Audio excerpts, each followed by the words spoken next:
तो आज हम लोग इस वीडियो में देखेंगे इतिहास, हमारा इतिहास और नागरिक जीवन।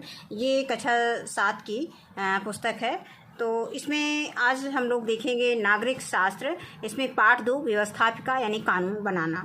तो इसके विषय में हम लोग आज इस वीडियो में पढ़ेंगे और जानेंगे इसके विषय में, यानी कानून व्यवस्था के बारे में जानेंगे। और इसमें सबसे पहले हम इस पाठ को पढ़ेंगे, इसके बाद हम इसी वीडियो के अंत में इसके अभ्यास प्रश्न देखेंगे। हाँ, तो इसमें पाठ 2 है व्यवस्थापिका कानून बनाना। पाठ का सारांश अगर आप देख लेंगे तो इसके बाद आपको अभ्यास प्रश्न जो है आसानी से समझ में आ जाएगा और उसके अभ्यास प्रश्न हल करने में आसानी रहेगी। तो दिया गया है कि हमारे संविधान में कहा गया है कि भारत अर्थात इंडिया राज्यों का संघ होगा। यानी भारत अर्थात इंडिया, भारत को अंग्रेजी में इंडिया कहा जाता है, तो ये क्या होगा, राज्यों का संघ होगा, यानी यूनियन ऑफ स्टेट होगा। इसका अर्थ ये है कि भारतीय संघ का पूरा क्षेत्र सभी राज्यों और केंद्र शासित प्रदेशों से मिलकर बना हुआ है। यानी भारतीय संघ का जो पूरा क्षेत्र आता है, यानी भारतीय संघ में क्या क्या शामिल होता है, तो इसमें सभी राज्य और केंद्र शासित प्रदेश मिलकर के ये पूरा भारतीय संघ बनाते हैं।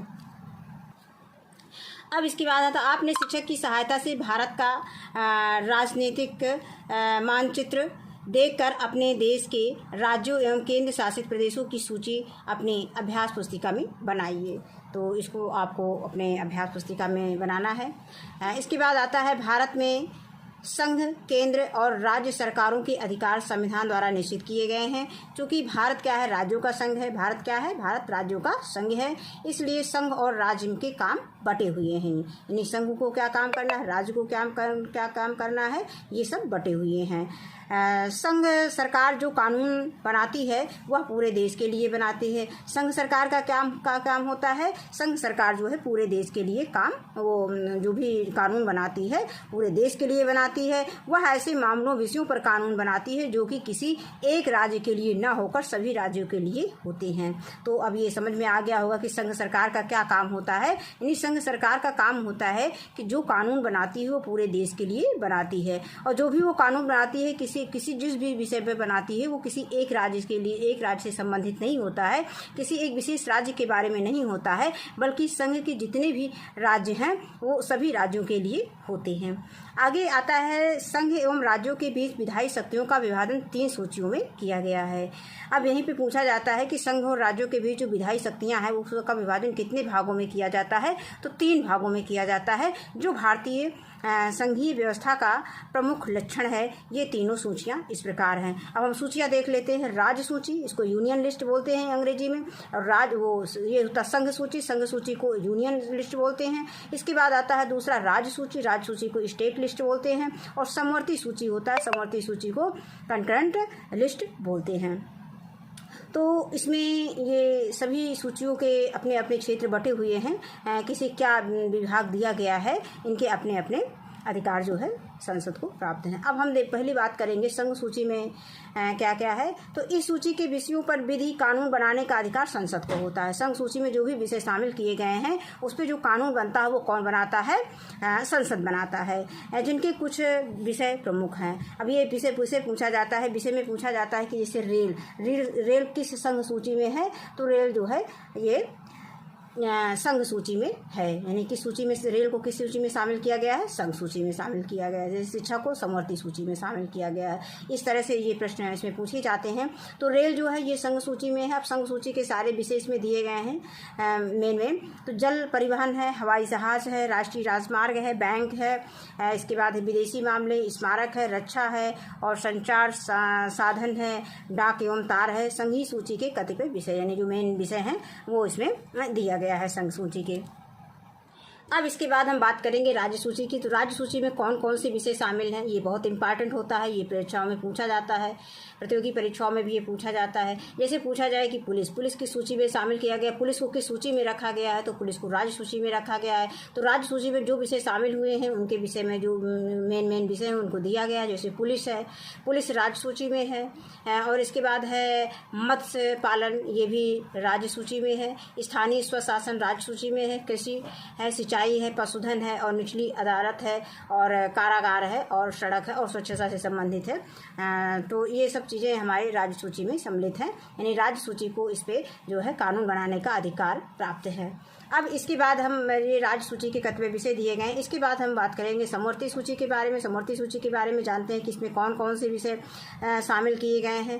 तो कुछ ऐसे भी विषय हैं जिन पर संसद और राज्य विधानमंडल दोनों ही कानून बना सकते हैं। इन्हें समवर्ती सूची के अंतर्गत रखा गया है। इस सूची में दिए गए कुछ विषय निम्नवत हैं। तो इसमें एक तो चिकित्सा आता है। चिकित्सा में राज्य विधानमंडल, संसद और राज्य विधानमंडल दोनों ही कानून बनाते हैं। वन है, वन विभाग है, विवाह है, समाचार पत्र है, पुस्तकें हैं, शिक्षा है, उद्योग है, बिजली है, परिवार है और धार्मिक संस्थाएं हैं। तो ये समवर्ती सूची के कतवे विषय दिए गए हैं। इसके बाद आगे हम देखते हैं कि यदि समवर्ती सूची के किसी एक विषय पर संघ और राज्य के कानूनों में मतभेद होता है तो संघ के कानून को मान्यता दी जाती है। आगे आता है संविधान में यह भी व्यवस्था की गई है कि यदि भविष्य में किसी नए विषय का कानून बनाना हो तो उस विषय पर कानून बनाने का अधिकार किसको होगा? संसद को होगा। अब आगे है कि प्रत्येक सरकार के 3 अंग होते हैं। प्रत्येक सरकार के कितने अंग होते हैं? 3 अंग होते हैं, चाहे वह सरकार केंद्र की हो या राज्य की हो। अब उसमें कौन कौन से अंग होते हैं? तो एक व्यवस्थापिका होता है और कार्यपालिका होता है और न्यायपालिका होता है। केंद्र क्या होता है? व्यवस्थापिका का केंद्र जो है संसद होता है और राज्य विधान, और इसके बाद है कार्यपालिका केंद्रीय मंत्रिपरिषद होता है और न्यायपालिका का उच्चतम न्यायालय होता है। इसके बाद आता है ये विधानमंडल है, राज्य मंत्रिपरिषद है और उच्च न्यायालय है। यानी हम इसको इस तरह से देखते हैं। इसमें जो है सरकार के अंग जो है ये केंद्र में क्या काम होता है और राज्य में क्या काम होता है। राज्य का तो केंद्र और राज्य दोनों का दिया गया है। तो संसद के जो 3 अंग अगर पूछा जाता है तो इसमें हम डालेंगे व्यवस्थापिका, कार्यपालिका और न्यायपालिका। इसके बाद हम देखते हैं व्यवस्थापिका जो है केंद्र में संसद होता है, राज्य में विधानमंडल होता है। उनका कार्य क्या होता है? दोनों का कार्य क्या होता है? कानून बनाने का होता है। इसके बाद हम आते हैं कार्यपालिका में। तो केंद्र में केंद्रीय मंत्रिपरिषद होती है और राज्य में राज्य मंत्रिपरिषद होती है और इनका कार्य क्या होता है? यानी कार्यपालिका का काम होता है कानून लागू करना। इसके बाद आता है न्यायपालिका। तो ये केंद्र में जो है उच्चतम न्यायालय होता है और राज्य में उच्च न्यायालय होता है और उनका कार्य होता है न्याय प्रदान करना। इसके बाद हम देखेंगे संसद, यानी जिसको हम अंग्रेजी में पार्लियामेंट बोलते हैं। संघ केंद्र की व्यवस्थापिका को संसद कहते हैं। संसद किसे कहते हैं? यानी संघ की व्यवस्थापिका या केंद्र की व्यवस्थापिका को क्या कहते हैं? संसद कहते हैं।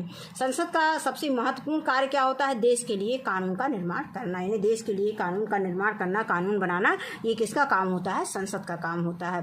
भारतीय संसद राष्ट्रपति और 2 सदनों लोकसभा और राज्यसभा से मिलकर बनती है। तो भारतीय संसद किससे बनती है? यही प्रश्न पूछा जाता है। तो राष्ट्रपति और 2 सदनों लोकसभा और राज्यसभा से मिलकर क्या बनती है? भारतीय संसद बनती है। अब ये भारतीय संसद, ये संसद भवन का चित्र दिखाया गया है किताब में। अब इसके बाद आगे है लोकसभा। तो लोकसभा संसद का निम्न सदन होता है, इसको हम लोअर हाउस अंग्रेजी में बोलते हैं। लोकसभा के सदस्य जनता द्वारा प्रत्यक्ष रूप से चुने जाते हैं। लोकसभा के चुनाव के लिए पूरे देश को अनेक निर्वाचन क्षेत्रों में बांट दिया जाता है और हर हिस्से को लोकसभा चुनाव क्षेत्र कहते हैं।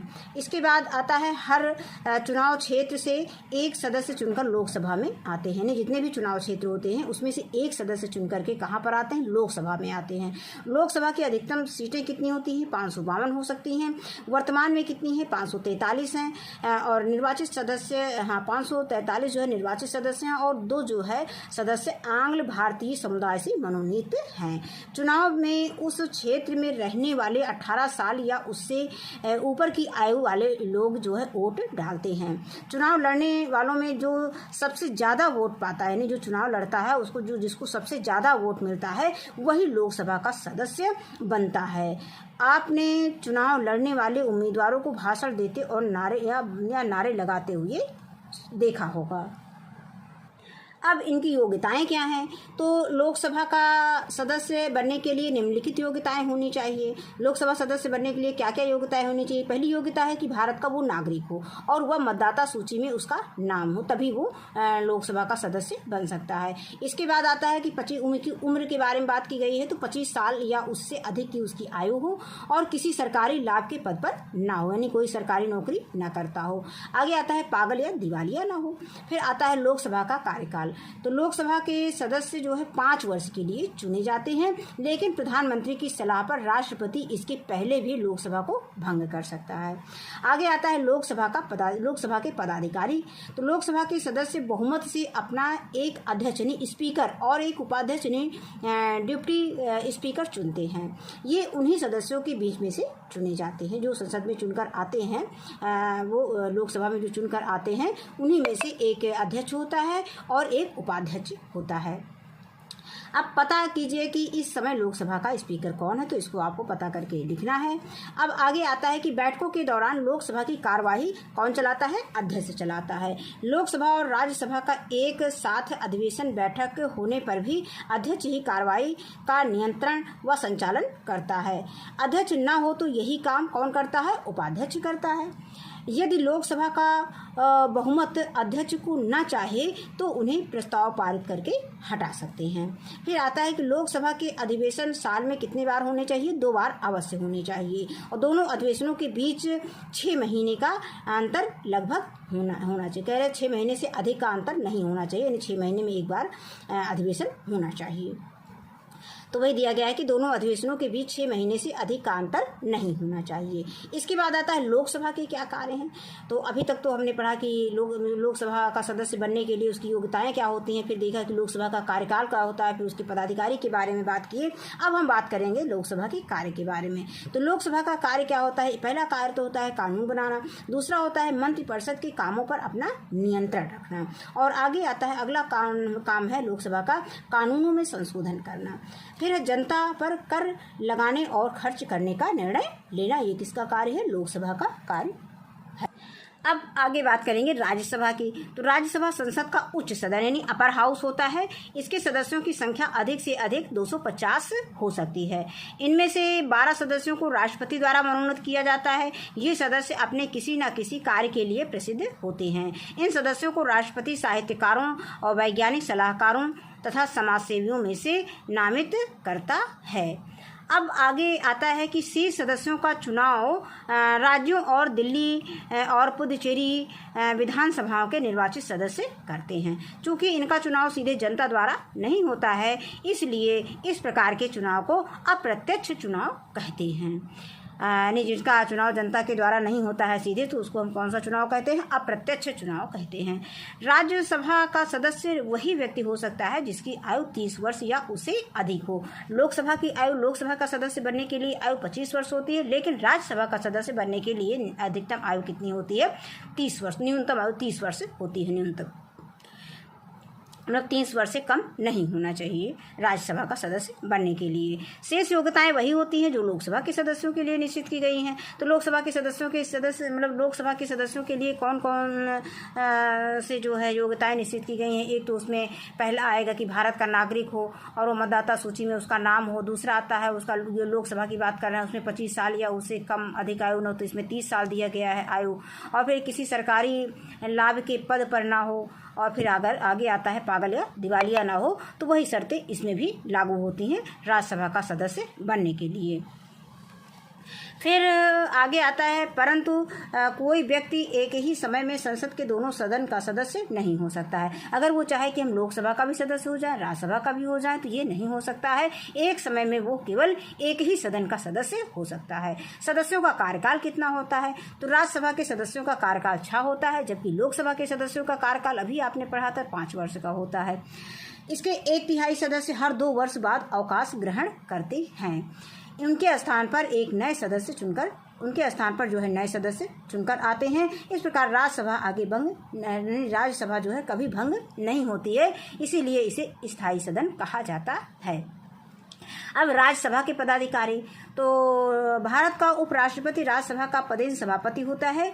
वह राज्यसभा की कार्यवाही का संचालन करता है।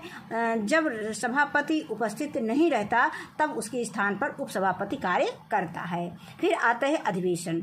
राज्यसभा का वर्ष में 2 बार अधिवेशन होना आवश्यक है। 2 अधिवेशनों के बीच 6 माह से अधिक का अंतर नहीं होना चाहिए।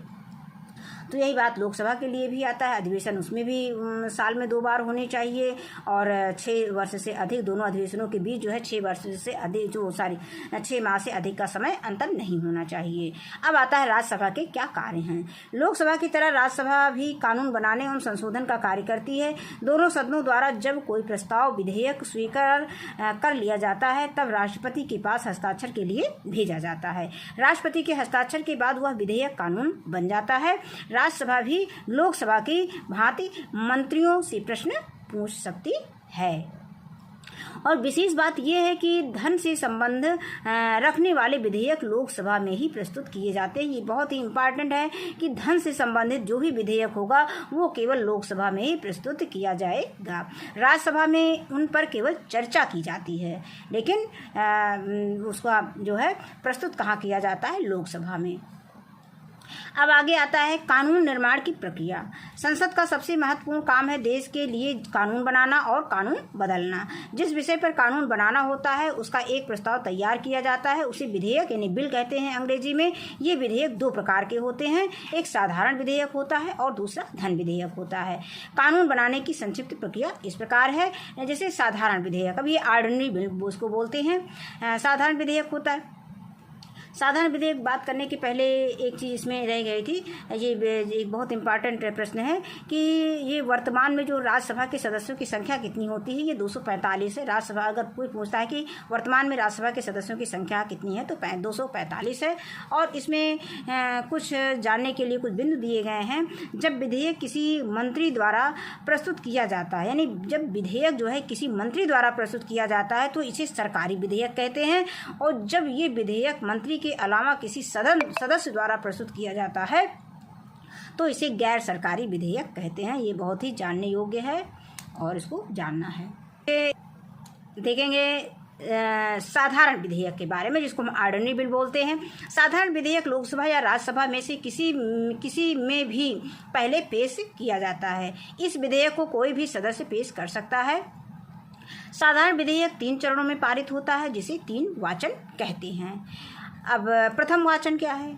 इस वाचन में सदन की अनुमति लेकर विधेयक का प्रस्ताव पेश किया जाता है और प्रस्ताव की प्रति उपस्थित सदस्यों को वितरित की जाती है। जब विधेयक सदन में पेश हो जाता है तो इसे जो है भारत के राजपत्र में प्रकाशित किया जाता है।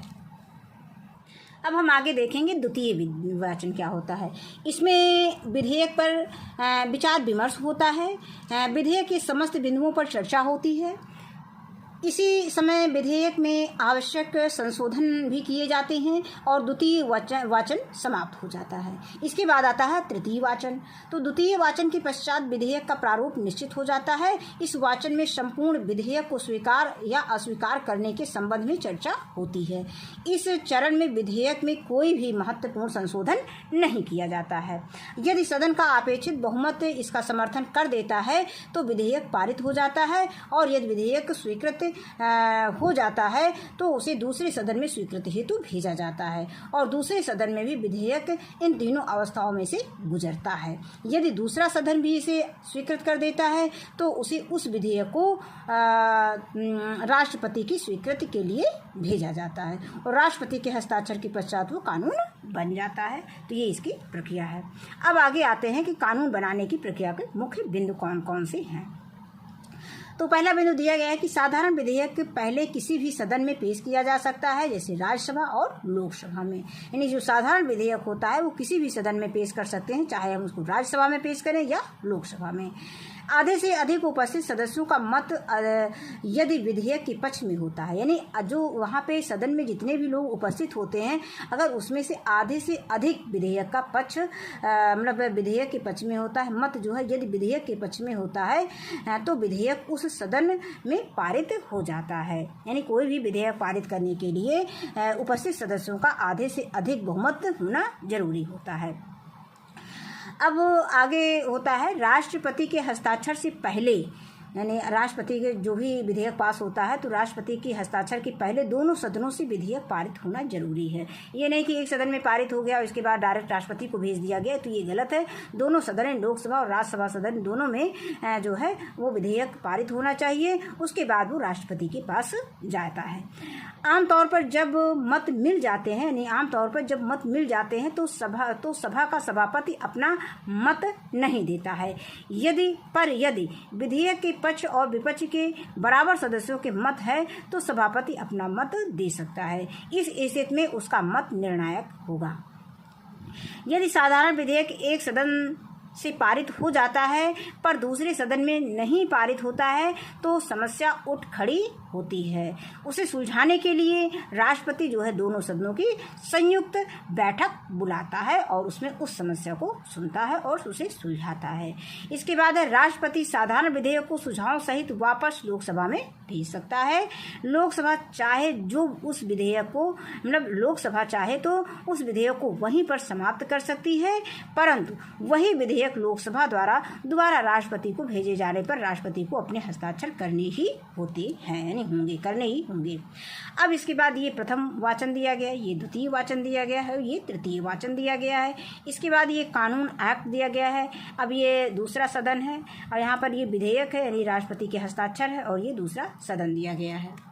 इसको हम इस तरह से समझ सकते हैं कि जैसे कोई भी कानून बनाना होता तो सबसे पहले प्रथम वाचन में उसको प्रस्तुत किया जाता है, फिर द्वितीय वाचन में उससे विचार विमर्श होता है, फिर तृतीय वाचन में होता है जो भी उसमें संशोधन करना होता है उसमें संशोधन होता है। इसके बाद वो फिर दूसरे सदन में जाता है, फिर वो राष्ट्रपति के पास जाता है और जब राष्ट्रपति का हस्ताक्षर हो जाता है तो वो कानून लागू हो जाता है, यानी कानून पास हो जाता है। अब आता है धन विधेयक, मनी बिल। जिन विधेयकों में खर्चे या आमदनी की बात जुड़ी हुई है जैसे बजट, तो उसके लिए प्रक्रिया कुछ अलग है। ऐसे विधेयक राष्ट्रपति की अनुमति से ही संसद में पेश किए जा सकते हैं। ये विधेयक हमेशा पहले लोकसभा में पेश किए जाते हैं, उन्हें मंत्री ही पेश कर सकते हैं। केवल लोकसभा ही इन विधेयकों पर मत दे सकती है, अर्थात ये विधेयक लोकसभा में ही पारित किए जाते हैं। यानी धन विधेयक संबंधित जो भी इतने भी विधेयक हैं वो सब लोकसभा में ही पारित किए जाते हैं। राज्यसभा में ये विधेयक केवल चर्चा के लिए भेजे जाते हैं। राज्यसभा केवल 14 दिन के लिए धन विधेयक अपने पास रख सकती है। अब आता है लोकसभा। लोकतंत्र का एक और महत्वपूर्ण सिद्धांत है बहुमत का शासन, और बहुमत से लोग चुने जाते हैं, बहुमत से ही विधायक पारित होते हैं। अब आता है उत्तर प्रदेश के संदर्भ में कुछ मेन बातें कानून व्यवस्था के बारे में इसमें दिया गया है। हमारे प्रदेश की व्यवस्थापकों को विधानमंडल कहते हैं। यह राज्यपाल, विधानसभा तथा विधान परिषद से मिलकर बनती है, यानी राज्य। अब आगे आता है, अगला बिंदु दिया गया है कि विधानसभा में कितने सदस्य होते हैं? 403 सदस्य होते हैं जो जनता द्वारा निर्वाचित होते हैं, जबकि एक सदस्य का मनोनयन राज्यपाल यानी आंग्ल भारतीय समुदाय से कर सकता है। और अगला बिंदु दिया गया है, वही व्यक्ति विधानसभा का चुनाव लड़ सकता है जो 25 वर्ष या उससे अधिक आयु का हो। विधानसभा के सदस्यों का विधायक, एमएलए, विधायक है उसको एमएलए कहते हैं, मेंबर ऑफ लेजिस्लेटिव असेंबली कहा जाता है। इसके बाद आता है सभी सदस्य मिलकर अपने बीच में से ही एक अध्यक्ष या एक उपाध्यक्ष का चुनाव करते हैं। अगला बिंदु दिया गया, सामान्यतः विधानसभा का गठन 5 वर्ष के लिए किया जाता है, परंतु मंत्रिपरिषद की सलाह पर राज्यपाल इसे समय से पहले ही भंग कर सकता है। उत्तर प्रदेश में विधान परिषद में 100 सदस्य होते हैं। इसमें 38 सदस्य विधानसभा द्वारा, 36 सदस्य स्थानीय संस्थाओं द्वारा, 8 शिक्षकों द्वारा और 8 स्नातकों द्वारा निर्वाचित होते हैं। 10 सदस्य राज्यपाल द्वारा मनोनीत किए जाते हैं। अगला बिंदु है कि वही व्यक्ति विधान परिषद का सदस्य बन सकता है जो 30 वर्ष या उससे अधिक आयु का हो। विधान परिषद के सदस्यों को एमएलए यानी मेंबर ऑफ लेजिस्लेटिव काउंसिल कहते हैं, और विधान परिषद के सदस्य अपने बीच में से ही एक सभापति और एक उपसभापति का चुनाव करते हैं यानी चुनते हैं। आगे अगला बिंदु दिया गया है कि विधान परिषद एक स्थायी सदस्य है। इसके सदस्यों का चुनाव 6 वर्ष के लिए किया जाता है और प्रत्येक दूसरे वर्ष 1/3 सदस्य अवकाश ग्रहण करते हैं। इसके बाद आगे अगला बिंदु दिया गया है कि विधानमंडल का मुख्य कार्य कानून बनाना है। विधानसभा एवं विधान परिषद द्वारा पारित विधेयक राज्यपाल की सहमति के बाद कानून बन जाता है। आगे दिया गया है कि हमारे प्रदेश का विधानसभा भवन जो है ये लखनऊ में स्थित है। यानी जो हमारे प्रदेश अर्थात उत्तर प्रदेश का जो विधानसभा भवन है वो कहाँ स्थित है? लखनऊ में स्थित है और ये विधान भवन दिखाया गया है। अब इसके आगे हम इसके अभ्यास प्रश्न देखेंगे। देखते हैं अभ्यास प्रश्न में, निम्नलिखित प्रश्नों में दिए गए विकल्पों में से सही उत्तर वाले विकल्प के सामने वाले गोले को काला कीजिए। तो लोकसभा का कार्यकाल कितने दिन का होता है? लोकसभा का कार्यकाल 5 वर्ष का होता है, तो इसको गोले को हम काला कर देंगे। अब इसके बाद दूसरा प्रश्न दिया गया है, इसको हम पूरी तरह से काला कर देंगे। इसके बाद आता है दूसरा प्रश्न खा, उत्तर प्रदेश विधान परिषद की सदस्य संख्या कितनी है? तो अभी हम लोगों ने उत्तर प्रदेश विधान परिषद की सदस्य संख्या 100 है, तो इसमें हम 100 में निशान लगा देंगे, इसमें काला कर देंगे। अब इसके बाद हम आगे देखते हैं प्रश्न संख्या 1, निम्नलिखित प्रश्नों के उत्तर दीजिए। तो पहला प्रश्न दिया गया है कि भारतीय संघीय व्यवस्था का प्रमुख लक्षण क्या है? तो इसे मैं कॉपी में नोट कर रखा है, देखते हैं। इसमें हम यहाँ से लिख सकते हैं टेक्स्ट बुक में पेज संख्या 111 पे संघ एवं राज्यों के बीच, ये पहला प्रश्न का उत्तर है, तो यहाँ से लिखेंगे संघ एवं राज्यों के बीच विधायी शक्तियों का विभाजन 3 सूचियों में किया गया है जो भारतीय संघीय व्यवस्था का प्रमुख लक्षण है। ये तीनों सूचियाँ इस प्रकार हैं। हम नंबर 1 लिखेंगे कि संघ सूची, नंबर 2 राज्य सूची और नंबर 3 समवर्ती सूची। इसके बाद संघ सूची हेडिंग डालेंगे और फिर लिखेंगे, इसमें अंडरलाइन कर देंगे और फिर लिखेंगे कि इस सूची के विषयों पर विधि कानून बनाने का अधिकार संसद को प्राप्त है, जिनमें से कुछ प्रमुख विषय हैं। अब इसमें आपको 1-2 विषय लेने हैं जो आपको उसमें याद रहे, जैसे रेल ले लीजिए, जो आपको आसान लगे उसमें से 2-3 विषय लेकर के और उसमें फिर आप आदि लगा देंगे। जैसे आपने रेल ले लिया, जल परिवहन ले लिया, हवाई जहाज़, राष्ट्रीय राजमार्ग, बैंक है, रक्षा है, संचार साधन आदि कर देंगे। 1-2 लिखने के बाद उसमें आदि लगा देंगे। इसके बाद दूसरी हेडिंग डालेंगे राज्य सूची। फिर लिखेंगे कि इस सूची के विषयों पर कानून बनाने का अधिकार राज्य विधानमंडल को प्राप्त है, जिनमें से कुछ प्रमुख है। इसमें आप 2-3 लिख देंगे, पुलिस है, पुलिस कृषि मत्स्य पालन सिंचाई सड़क आदि। फिर इसके बाद तीसरी हेडिंग डालेंगे समवर्ती सूची और फिर इसमें अंडरलाइन कर देंगे काले पेन से। इसके बाद लिखेंगे कुछ ऐसे भी विषय हैं जिन पर संसद और राज्य विधानमंडल दोनों ही कानून बना सकते हैं, उन्हें समवर्ती सूची के अंतर्गत रखा गया है। अब इस सूची में निम्नलिखित विषय हैं। नंबर 1 मतलब इसमें चिकित्सा, वन, विवाह, समाचार पत्र, पुस्तकें, शिक्षा, जो भी आपको याद रहे, बिजली, परिवार, जो भी याद रहे लिख देंगे। उसके बाद आपको आदि लगा देना, 2-3 उदाहरण दे देने हैं। इसके बाद आपको लिखना है कि यदि समवर्ती सूची के किसी एक ही विषय पर संघ और राज्य के कानूनों में मतभेद होता है तो संघ के कानून को मान्यता दी जाती है। और फिर उसी के नीचे पैराग्राफ चेंज करके लिख दें कि संविधान में यह भी व्यवस्था की गई है कि यदि भविष्य में किसी नए विषय पर कानून बनाना हो तो उस विषय का कानून बनाने का अधिकार संसद को ही होगा। बस यहीं तक आपका उत्तर है। इसके बाद अगला प्रश्न देखते हैं। अगला प्रश्न संख्या खा दिया गया है कि केंद्र सूची, राज्य सूची, समवर्ती सूची के 2-2 विषय लिखिए। तो इसमें अगर आप पहला प्रश्न अच्छी तरह से याद कर लेते हैं तो दूसरे प्रश्न को याद करने की ज़रूरत नहीं है, उसी से आपका ये उत्तर निकल आएगा। अब इसमें जो भी सूची में शामिल किए गए हैं उनमें से कोई भी 2 विषय आपको लिख लेना है, कोई भी 2 विषय डाल सकते हैं। तो केंद्र सूची में के 2 विषय हमने रेल लिख दिया है, बैंक लिख दिया है। इसके बाद राज्य सूची के 2 विषय सड़क, पुलिस, और समवर्ती सूची के 2 विषय इसमें शिक्षा, बिजली हो जाएगा। आगे हम देखते हैं प्रश्न संख्या ग, लोकसभा के कार्यों को लिखिए। अब लोकसभा के कार्यों को लिखने के लिए हम देखते हैं पेज संख्या 114 पे टेक्स्ट बुक में। ये टेक्स्ट बुक में पेज संख्या 114 पे दिया गया है कि लोकसभा के कार्य।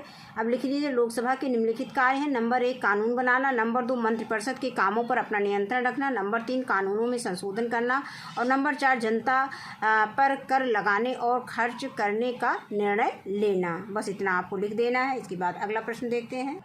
इसके बाद अगला प्रश्न है घा, कि लोकसभा तथा राज्यसभा की शक्तियों में कोई एक अंतर लिखिए। तो इसमें हम उत्तर में लिखेंगे कि लोकसभा में धन विधेयक प्रस्तुत किए जा सकते हैं और राज्यसभा केवल इस विषय पर चर्चा कर सकती है, ये एक अंतर है। अब इसके बाद अगला प्रश्न संख्या अंगा है कि विधेयक के कानून बनाने के 3 चरणों को प्रस्तुत कीजिए। तो इसको हम टेक्स्ट बुक में देख लेते हैं, पेज नंबर 116 पे। प्रश्न में केवल 3 चरण आपको लिखने हैं। तो यहाँ पे हेडिंग दी गई कि कानून बनाने की प्रक्रिया के मुख्य बिंदु। तो इसमें से कोई भी आप 3 हेडिंग लिख सकते हैं, 3 बिंदु लिख सकते हैं। तो नंबर 1 लिख देंगे कि यहाँ पे उत्तर आप डाल लेंगे और हेडिंग डाल देंगे कानून बनाने की प्रक्रिया के बिंदु, और लिखेंगे नंबर 1 साधारण विधेयक पहले किसी भी सदन में पेश किया जा सकता है, राज्यसभा या लोकसभा में। नंबर 2 लिखेंगे कि आधे से अधिक उपस्थित सदस्यों का मत यदि विधेयक के पक्ष में होता है तो विधेयक उस सदन में पारित हो जाता है। फिर नंबर 3 में लिखेंगे कि राष्ट्रपति के हस्ताक्षर से पहले दोनों सदनों से विधेयक पारित होना जरूरी है। इसके बाद अगला प्रश्न दिया गया है कि धन विधेयक क्या है, इसको पारित करने की प्रक्रिया साधारण विधेयक से किस प्रकार अलग है। इसको देखते हैं। तो इसका उत्तर हम लिखेंगे कि आमदनी या खर्चे से संबंधित विधेयक को धन विधेयक कहते हैं। इन विधेयकों पर राष्ट्रपति पहली बार में हस्ताक्षर कर देते हैं। इसके बाद विधेयक को मंत्री द्वारा लोकसभा में पेश किया जाता है। यानी विधेयक को किसके द्वारा, मंत्री के विधेयक को मंत्री या द्वारा लोकसभा में पेश किया जाता है। इन विधेयकों को केवल लोकसभा पारित करती है, राज्यसभा में इन पर केवल चर्चा होती है। इसके बाद अंतिम प्रश्न इसमें दिया है नंबर 6 कि अपने देश के विधानमंडल के बारे में लिखिए। तो इसको हम टेक्स्ट बुक में देख लेते हैं। अब यहाँ पे विधानमंडल के बारे में दिया गया है, इसमें से हम इसको पढ़ेंगे और पढ़ने के बाद इसको हम शार्ट में अपनी कॉपी में लिख लेंगे परीक्षा में। तो दिया है कि नंबर 1 हमारे देश की व्यवस्थापिका को विधानमंडल कहते हैं। नंबर 2 यह राज्यपाल विधान तथा विधान परिषद से मिलकर बनती है। नंबर 3 विधानसभा में 403 सदस्य होते हैं जो जनता द्वारा निर्वाचित होते हैं, जबकि एक सदस्य का मनोनयन राज्यपाल आंग्ल भारतीय समुदाय से कर सकता है। और अगला है, यहाँ पे हम उत्तर यहीं से लिखना शुरू करेंगे, और ये बिंदुवार इसको हम लिखते जाएंगे, नंबर 1, नंबर 2, नंबर 3।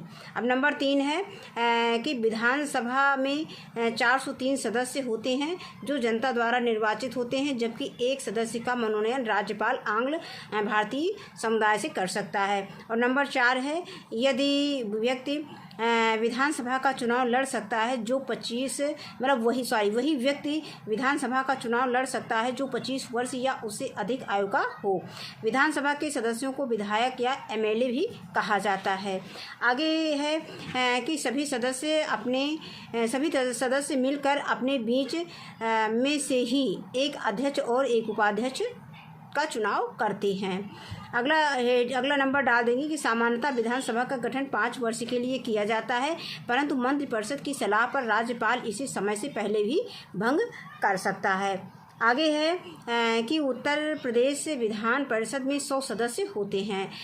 इसमें 38 सदस्य विधानसभा द्वारा और 36 सदस्य स्थानीय संस्थाओं द्वारा, 8 शिक्षकों द्वारा तथा 8 स्नातकों द्वारा निर्वाचित होते हैं। 10 सदस्य राज्यपाल द्वारा मनोनीत किए जाते हैं। इसके बाद अगला नंबर डाल देंगे कि वही व्यक्ति विधान परिषद का सदस्य बन सकता है जो 30 वर्ष या उससे अधिक का हो। बस यहाँ पर यहीं तक लिखेंगे। इसके बाद हम अगली हेडिंग लिख देंगे कि विधान परिषद एक ये अब दिख रहा है। विधान परिषद एक स्थायी सदन है। इसके सदस्यों का चुनाव 6 वर्ष के लिए किया जाता है। प्रत्येक दूसरी वर्ष 1/3 सदस्य अवकाश ग्रहण करते हैं। अगला नंबर डाल देंगे कि विधानमंडल का मुख्य कार्य कानून बनाना है। विधान सभा एवं विधान परिषद द्वारा पारित विधेयक राज्यपाल की सहमति के बाद कानून बन जाता है। और फिर अंतिम नंबर डालेंगे कि हमारे प्रदेश का विधान भवन लखनऊ में स्थित है। यानी कि हमारे प्रदेश का जो विधानसभा है, विधानसभा भवन कह सकते हो, तो विधानसभा भवन कहाँ स्थित है, ये लखनऊ में स्थित है। तो ये अंतिम बिंदु हो जाएगा। इसके बाद आगे देखते हैं। प्रश्न संख्या 2 पे आते हैं कि रिक्त स्थानों की पूर्ति कीजिए। का दिया गया है कि संघ कई राज्यों से मिलकर बना है, यहाँ राज्यों लिख देंगे डॉट डॉट की जगह पर। फिर खा है संविधान में शिक्षा से संबंध रखने वाले विषय समवर्ती सूची में दिया गया है, यानी संविधान में शिक्षा से संबंध रखने वाले विषय कहाँ किस सूची में दिया गया है, समवर्ती सूची में दिया गया है, यहाँ पे समवर्ती लिख देंगे। फिर गा आता है कि लोकसभा, राज्यसभा तथा राष्ट्रपति को मिलाकर भारतीय संसद बनती है, यानी भारतीय संसद कैसे बनती है, तो भारतीय संसद में लोकसभा, राज्यसभा और राष्ट्रपति शामिल होता है। अब इसके बाद आगे है घा, राज्यसभा में सदस्यों की संख्या अधिक से अधिक 250 हो सकती है। इसके बाद अगला प्रश्न आता है कि सही मिलान कीजिए। केंद्र सूची का विषय, तो केंद्र सूची का विषय अभी हम लोगों ने चार्ट में उसमें पाठ में देखा था, तो केंद्र सूची का विषय क्या है, डाक तथा तार है। फिर लोकसभा के बैठक की कार्रवाई कौन करता है, उसका अध्यक्ष होता है, कार्रवाई जो है अध्यक्ष करता है। इसके बाद राज्यसभा की बैठक की कार्यवाही, अब आता है राज्यसभा की यहाँ पे लोकसभा की बैठक की कार्रवाई। फिर आगे आता है कि राज्यसभा के सदस्यों का कार्यकाल 6 वर्ष का होता है। और अंतिम इसमें दिया है कि लोकसभा की सदस्यता हेतु न्यूनतम आयु कम से कम 25 वर्ष होनी चाहिए। तो यहीं पर ये पाठ जो है समाप्त होता है। और इस वीडियो में बस इतना ही, और वीडियो देखने के लिए बहुत बहुत धन्यवाद।